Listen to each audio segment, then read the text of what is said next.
संत श्री सदगुरु रविदास जी महाराज, भगवान वाल्मीकि महाराज, गुरु नानक देव, संत कबीर, मैं भी सभी गुरुओं को भी नमन करता हूं और उन आदर्शों में से उन महान आदर्शों को नमन करता हूं जिन्होंने अपने जीवन का एक एक पल हम लोगों के लिए बलिदान किया, जिनकी वजह से आज हम स्वाभिमान सम्मान का जीवन जी रहे हैं।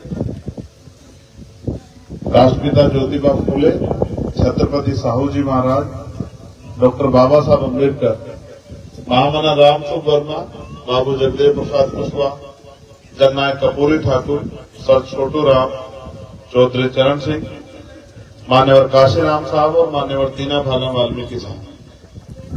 डॉक्टर फरीदी जी को भी आज मैं याद करूंगा, उनका भी बहुत योगदान है।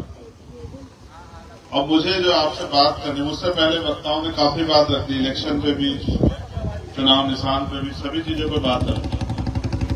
और जब मैं देख रहा हूं तो मुझे अलग अलग बहुत सारे चेहरे भी दिखाई दे रहे हैं, यानी कि मिला जुला कमजोर वर्ग इस गांव में रहता है। हमेशा जिंदगी ऐसी नहीं थी। जो लोग जिनकी उम्र बड़ी है वो जानते हैं कि ऐसी जिंदगी नहीं थी हमेशा।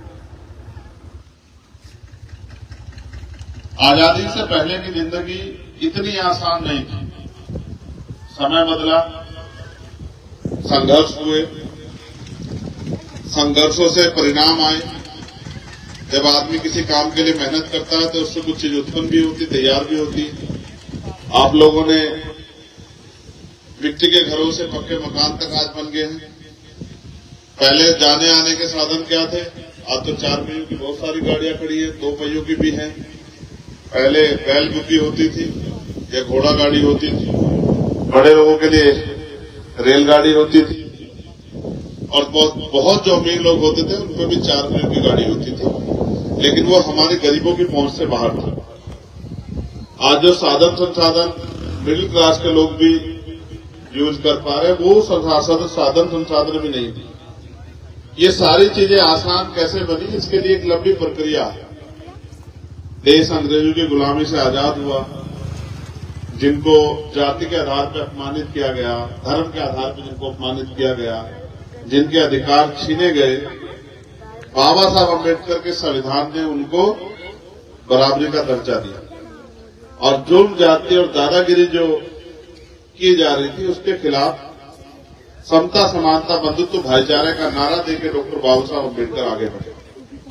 अपनी जिंदगी में जो काम वो करना चाहते थे वो काम पूरा नहीं कर पाए, उनका जीवन समाप्त हुआ, वो चले गए। उस काम को उनके जाने के बाद पंजाब में जन्मे एक शख्स, जिनको बाद में हम मान्यवर काशीराम साहब के नाम से जानते हैं, जो वहां से पढ़कर पहले देहरादून में और फिर जिन्होंने बाद में पुणे में डीआरडीओ में साइंटिस्ट की नौकरी की, लेकिन एक बार बाबा साहब अम्बेडकर की किताब पढ़ के अपनी सारी सुख सुविधाएं छोड़ के अपनी नौकरी को भी त्याग करके समाज का भला करने के लिए निकल गए।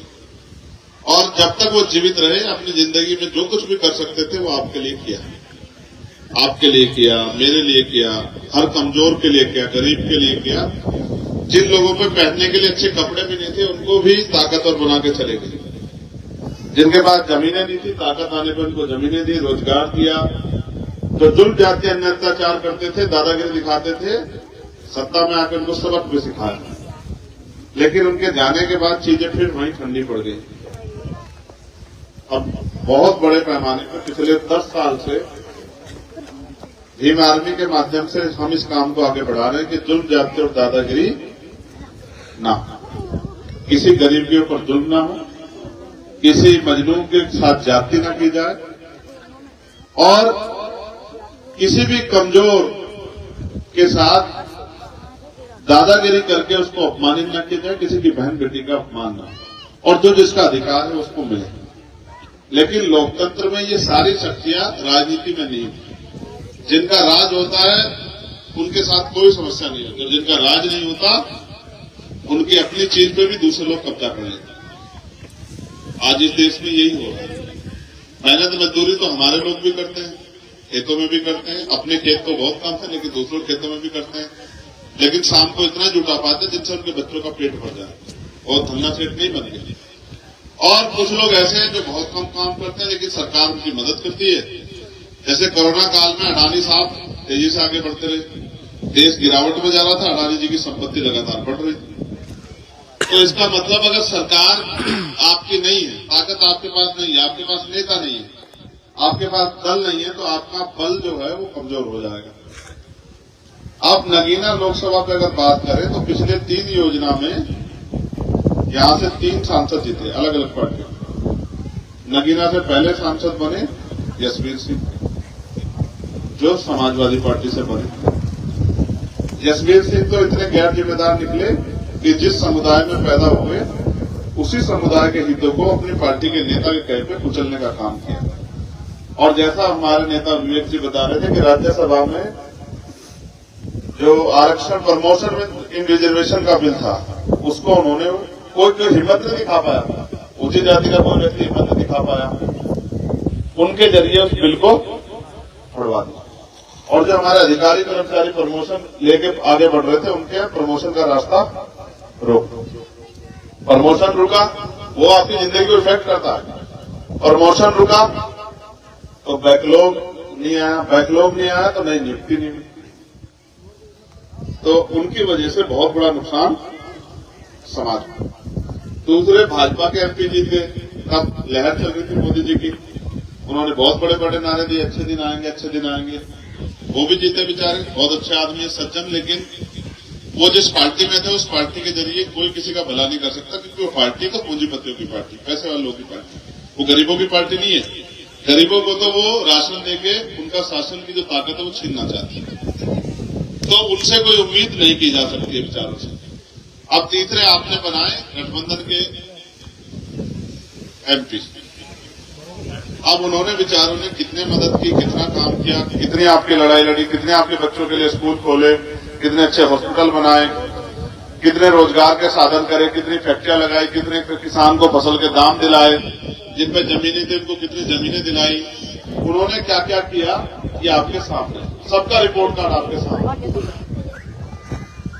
पिछले लंबे समय बाद मेरी समझ में बात आई कि जब तक हम पे संवैधानिक ताकत नहीं आएगी, तब तक हम जो भला करना चाहते हैं उसको हम नहीं करते। जिस दिन ये बात हमारी समझ में आई, उस दिन से हम लोग इस बात के लिए निकले कि हम देश में इस बार लोकसभा का चुनाव लड़ेंगे। तो बिजनौर के साथियों ने कहा कि भैया हम ये चाहते हैं कि आप हमारे यहाँ से आके चुनाव लड़ो, क्योंकि नगीना सीट एक ऐसी सीट है जिसने देश को बड़े बड़े नेता दिए, देश के बड़े बड़े नेता आके यहाँ लड़ते हैं और यहाँ से ताकत ले जाके, लेकिन हमारे लिए कोई कुछ करता नहीं है। वो तो ताकतवर हो जाते हैं, लेकिन हमारे लिए पीछे पलट के देखते नहीं। तो हमें आपसे उम्मीद है कि अगर आप यहां से आगे बढ़ोगे तो फिर आप हमारी लड़ाई लड़ने में हमारी मदद करोगे, जैसे आपने हमारी लड़ाई अभी तक लड़ी। फिर पार्टी ने बैठकर तय की कि नगीना लोकसभा एक ऐसी लोकसभा है जिसका इतिहास बड़ा मजबूत है, वहां के लोग भी बड़े स्वाभिमानी है, तो नगीना चुनाव लड़ा जाए। जब हमने तय कर लिया तो फिर हम पिछले 1 साल से मैदान में लगातार लोगों के बीच में जाते हैं, लोगों की लड़ाई लड़ते हैं, उनकी मदद करते हैं, लोगों को समझाते हैं कि ये वोट का अधिकार आपको सिर्फ राशन के लिए नहीं मिला, ये वोट का अधिकार आपको ना ये बिकने के लिए नहीं मिला, वोट का अधिकार आपको गुलामी से मुक्ति के लिए मिला, वोट का अधिकार आपको तरक्की के लिए मिला, वोट का अधिकार आपको राज करने के लिए मिला है। और अगर आप इस वोट के अधिकार पर भी राज नहीं करोगे तो सोचो, राजतंत्र में तो राज बदलने के लिए तलवारें चलती थी, भाले चलते थे, बंदूक चलती थी, हजारों लोग मरते थे। अब तो बाबा साहब अम्बेडकर ने अपने 4 बच्चे कुर्बान करके हमारे अंगूठे में इतनी ताकत दे दी कि हम चाहें तो अपना राज एक झटके में लिया। लेकिन हम उस बात को समझ नहीं पाए तो नुकसान किसका हो रहा है? जिस वोट से आप ताकतवर बन सकते हो, उस वोट को लेकर आप ये सोचते हो कि यार आप भागे गए, ये तो आदमी हमारी बस्ती में भी नहीं आता, हमारे दुख सुख भी नहीं जानता। इसलिए भीम आर्मी के माध्यम से हमने वो लड़ाई तो लड़ी, लेकिन अब लड़ाई हो गई है, क्योंकि आज देश जिस हालात में, संविधान भी खतरे में, ये भी नहीं पता 24 के बाद चुनाव होगा नहीं होगा। कांग्रेस पार्टी के बड़े नेता ने कहा अभी खड़गे जी ने कि भाई हो सकता 24 के बाद चुनाव ना हो। तो सवाल ये है कि अगर चुनाव नहीं होगा तो आपकी बस्तियों में कोई वोट मांगने भी नहीं आएगा। वोट मांगने नहीं आएगा तो चाहे आप भूखे पड़ो या सूखे पड़ो, आपके यहाँ पानी 5-5 फीट चढ़ जाए या आपके घरों पे छत भी ना हो, किसी को फर्क पड़ता है क्या? मरना कोई नहीं आने वाला। हाँ, तो आपको भी अपने बारे में सोचना चाहिए। कभी आप किसी को जिताते हो, कभी किसी को जिताते हो। आप भी जीतते हो क्या? पिछले इतने साल की जिंदगी में आप जीते क्या? चुनाव के बाद आया आपको तो पूछने की आप क्या करते हैं, आपके घरों में क्या हालात है? जो मेरी माए बहने बैठी, बताओ आया कोई? ये पूछने आया कि बेटी की शादी कहां से करोगे, बच्चे के इलाज के पैसे कहां से लाओगे?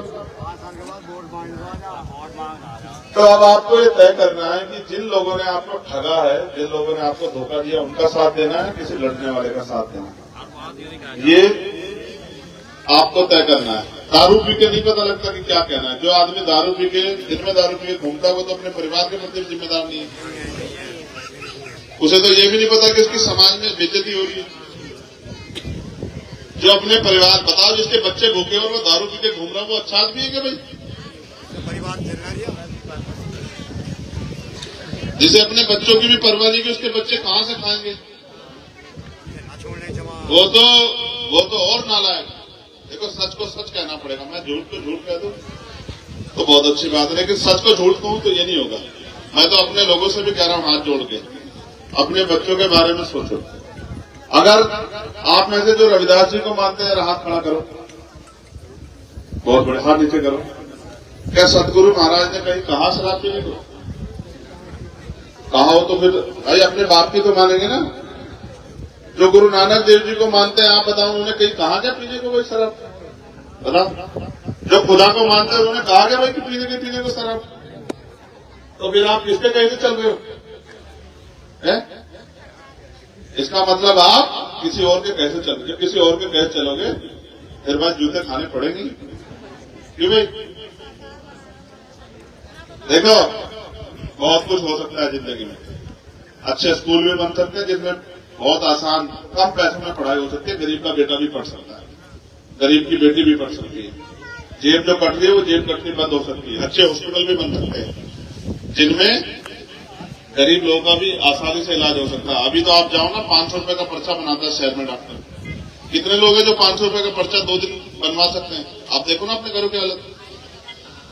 महंगाई सरकार तय करती है। पेट्रोल के दाम क्या होंगे, डीजल के दाम क्या होंगे, किस जमीन की क्या वैल्यू होगी, किसको जमीन मिलेगी, किसको रोजगार मिलेगा, सरकार तय करती है। आपको अभी अपना घर चलाने के लिए ईमानदारी से बताओ, मेहनत मजदूरी करनी पड़ती नहीं करनी पड़ती? बताओ, ये मेरी माँ बहने बैठी। आप ये बताओ, आप पशु इसलिए थोड़े पालते हो कि आपको दूध पीना है? आप इसलिए पालते हो ना कि वो दूध बेच के आपके घरों में कुछ पैसे आ जाए। तो 70-75 साल में आजादी में बदला क्या है? पहले भी मेहनत मजदूरी कर रहे थे, अब भी कर रहे हैं।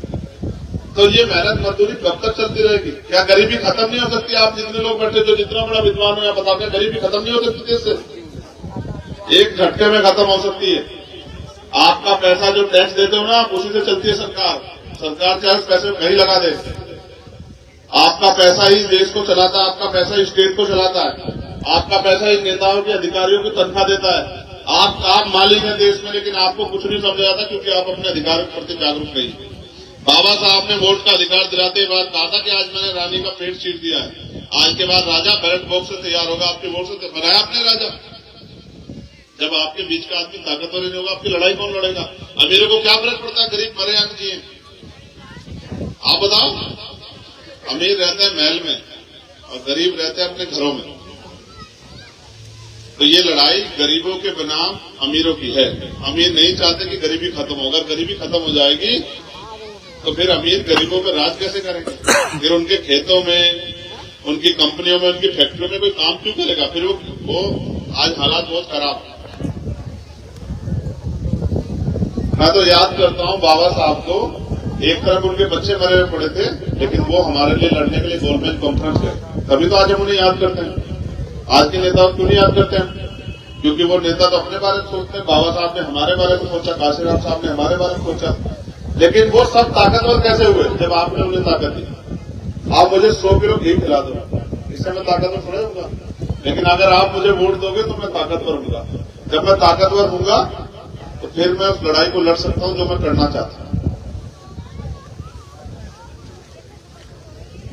तमाम तरह की मुसीबतें, तमाम तरह के अन्याय, अपमान सह के हम लोग यहां तक पहुंचे हैं, लेकिन ये लड़ाई है, हम लोगों को मिलकर लड़नी है। मैं आपसे सहयोग मांगने के लिए आया। जो लोग मुझे, मेरा काम देखते हैं, मुझे जानते, जरा एक बार वही ईमानदार से हाथ खड़ा करो जो मुझे जानते हैं, मुझे देखते हैं काम करते हैं। आपको नहीं लगता कि अगर आपका बेटा आगे बढ़ेगा तो आपकी समस्या खत्म होगी? भाई अगर आप कितना पैसा कमा लेते हो दूध बेच के, ईमानदार से बताओ कोई एक? 5,000 रुपये कमा लेते हो महीने के? कोई यहाँ पढ़ा लिखा अगर बहुत जिम्मेदार, क्या सरकार इनको घर पे कुटीर उद्योग के जरिए 10,000 रुपये का रोजगार नहीं दे सकती है? क्या बताओ आप मुझे, दे सकती है नहीं दे सकती है? खड़े होकर बताओ, खड़े हो जाओ, बताओ दे सकती है नहीं दे सकती है? दे सकती है, 10 की जगह 15 का भी दे सकती है अगर सरकार की नीयत है तो देने की। हाँ, आप अगर निकम्मे लोगों, भाजपा के लोगों सरकार में लाते रहोगे तो फिर आपको आपके बारे में क्यों सोचेंगे वो लोग? समझे? वो 5 किलो राशन देके आपसे जो शासन करने की ताकत महापुरुष देंगे उसको छीनना चाहते हैं। ठीक है, जब राजतंत्र था गुरु गोविंद सिंह जी कह रहे हैं कि राज तलवारों के दम पे आएगा, ये भी सुधार ठीक है ना? लेकिन अब राज तलवारों के दम पे नहीं आएगा, अब राज आएगा लोकतंत्र में वोट के दम पे। जिसको भी वोट दे दोगे आप वो ताकतवर हो जाओगे, ताकतवर होगा वो आपके लिए लड़ेगा, आपकी नीयत।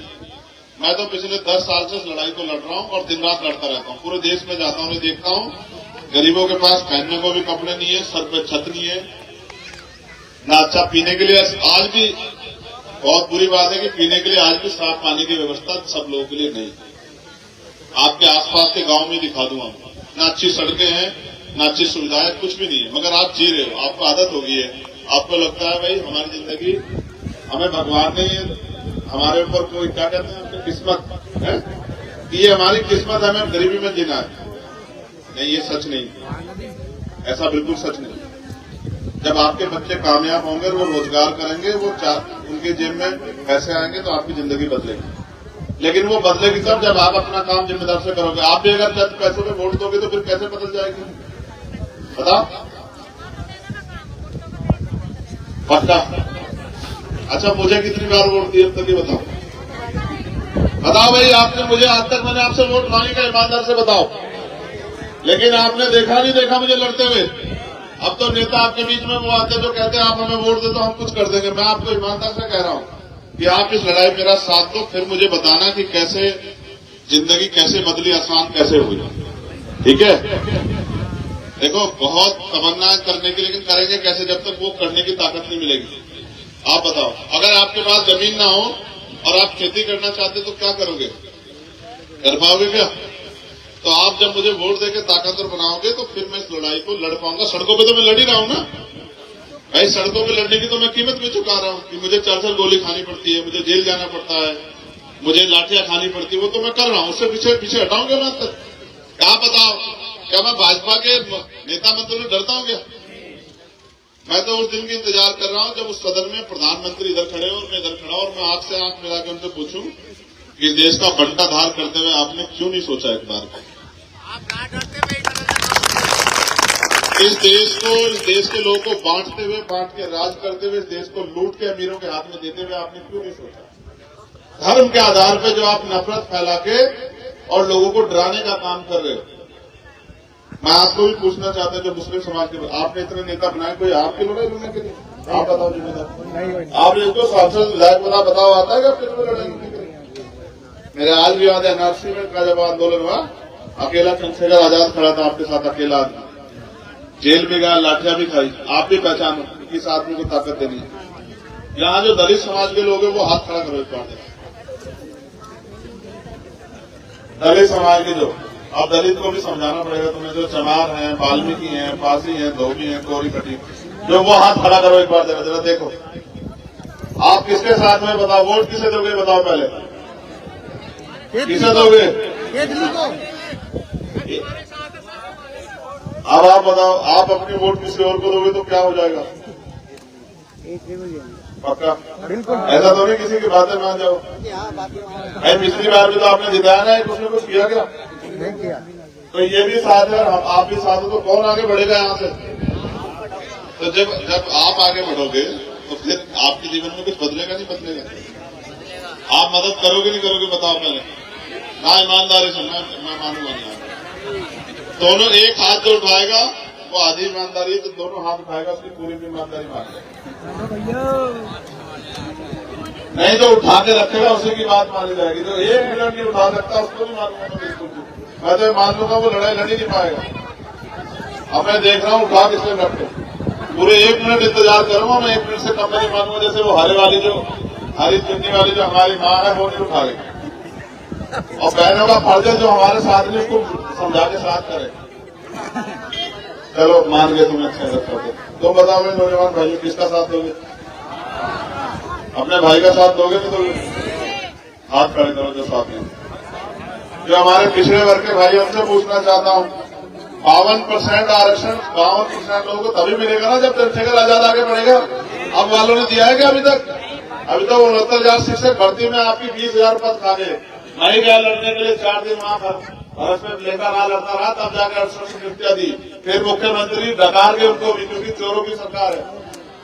अगर अपने बच्चों के अधिकार बचाने और देश में स्वाभिमान सम्मान के जीवन चाहिए तो फिर लड़ना सीखो, और अगर नहीं लड़ सकते हो तो फिर आप में और जानवर में कोई फर्क नहीं बचेगा। समझ रहे हो? क्या हम इस देश में गुलाम हैं? क्या हम गुलामी का जीवन जीना चाहते हैं? क्या हम हिम्मत वाले लोग नहीं हैं? तो फिर हम भी अपना राज स्थापित कर सकते हैं। पहली चोट हम सरकार को ही देंगे कि हम नगीना से पैसे वालों को नकार के अपने भाई को आगे बढ़ा के भेजोगे नहीं भेजोगे? बताओ ना, ऐसे नहीं मानता। जोर से बताओ, भेजोगे नहीं भेजोगे? अच्छा बताओ, आपका चुनाव निशान क्या? पिछले वाले में जरूर चले जाओगे, नाम तो जैसा था। पिछले वाले को तो अभी देख लिया ना आपने, आया वो दोबारा आपके यहाँ, मैं उठा के दे रहा। ये है आपका चुनाव निशान। क्या?